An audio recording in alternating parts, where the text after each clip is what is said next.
ولا عايز اساله في حاجه، ولا اسال ضابط ولا عسكري في اي حاجه، ولا عقيد ولا رايد ولا انا عايز الكبير. هو ده الانسان. انتوا كبش فدا موافقين تبقوا دايما كبش فدا ليه؟ ليه يعني؟ اتكلم في الاخر احنا بنموت بعض، يبقى انا وانت في النار جهنم. هي دي الحقيقه يوم القيامه، انا وانت في جهنم والله العظيم، في جهنم. لو انا حميت عليك انا وانت في جهنم،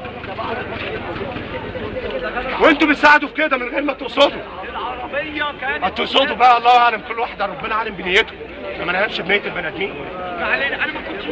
وانا اللي احميك في الاخر والله العظيم، انا اللي احميك في الاخر عشان انا بحبك، وانا بحبك احميك، اموت عشانك والله العظيم، اموت عشانك، اقسم بالله العلي العظيم اموت عشانك عشان انت بتحبني.